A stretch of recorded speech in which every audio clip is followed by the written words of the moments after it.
Hello and welcome to Bro Duel. I'm Dom. And I'm Withstanding, and welcome to the third episode of our Bits and Bobs series where we outline this week's best mods. First up we have ultra realistic lighting for Skyrim. The mod offers a revamped Skyrim weather and lighting style with no performance loss. It alters the world's look to make Skyrim more vibrant and engaging.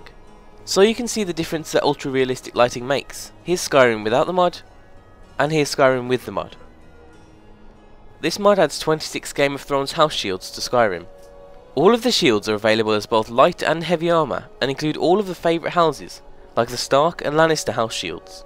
All of the shields share stats with the regular guard shields, and they can be crafted and tempered at any forge under the steel section with just steel, iron and leather strips. From armours to weapons, the Thunderhammer mod adds a new two-handed hammer to Skyrim.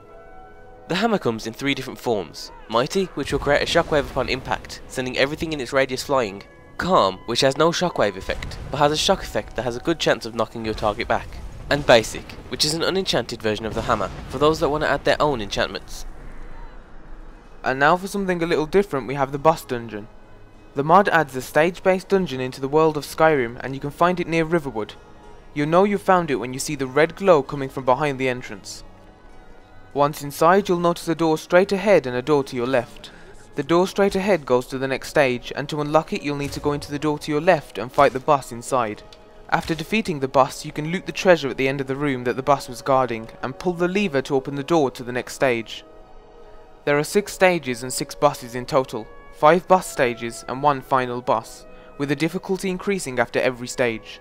It will only take you about 20 minutes to get through this dungeon, but we had a lot of fun playing it nevertheless.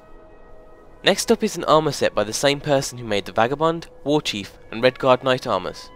This time it's the Hedge Knight armour set. The set has the same stats and weight as steel plate armour, so it can be used throughout the game without giving you a disadvantage in battle. The armour was designed for male characters, but female characters can wear it without problems, and if you want a little extra from the set, the maker recommends using it with the Winter is Coming Cloaks mod. The Jack of Blades armour mod is yet another great retexture of the Nightingale armour set by Burnt Biscuit. For those of you who played the first Fable game, you'll probably almost instantly recognise the armour from the main villain in the game.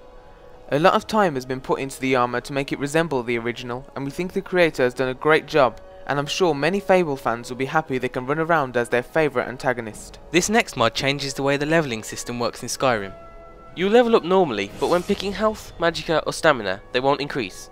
Instead, when you exit the menu, you'll be prompted with a new window where you can pick 3 attributes to increase. When you level, if you decide to increase a perk on one of your skill trees, that decision will affect the stat boost you get when you exit the menu. For example, if you add a perk with the alchemy tree, you'll gain 3 points in your wisdom attribute. You'll also get a shout that will bring up a menu showing you your current stats, with an explanation of what each attribute gives. Next up we have the Realmshatter Armour mod. The mod adds 2 new sets of armour, and both versions, light and heavy, have male and female models, so the armour is not limited to one or the other. The armour is craftable under the glass perk, and the armour's values are slightly higher than that of Dragonscale armour, with the weight being slightly lower.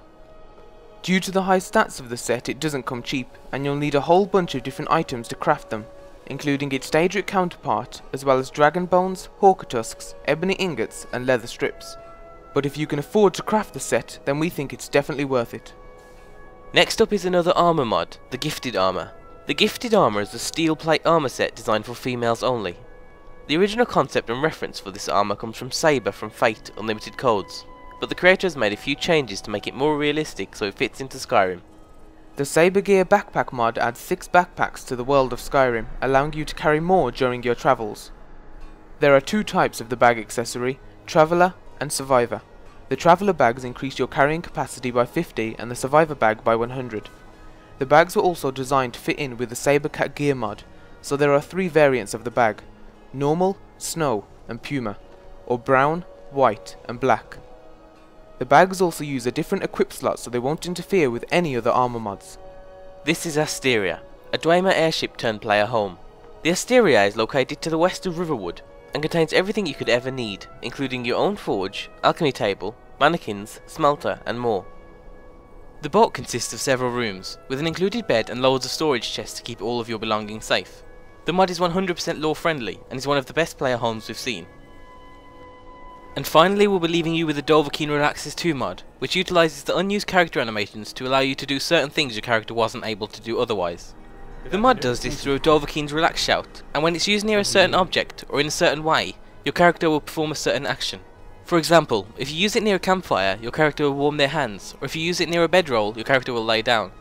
There are plenty of others too, including leaning on certain objects, sitting on the ground, greeting NPCs, drinking, reading, hoeing crops, and even feeding chickens.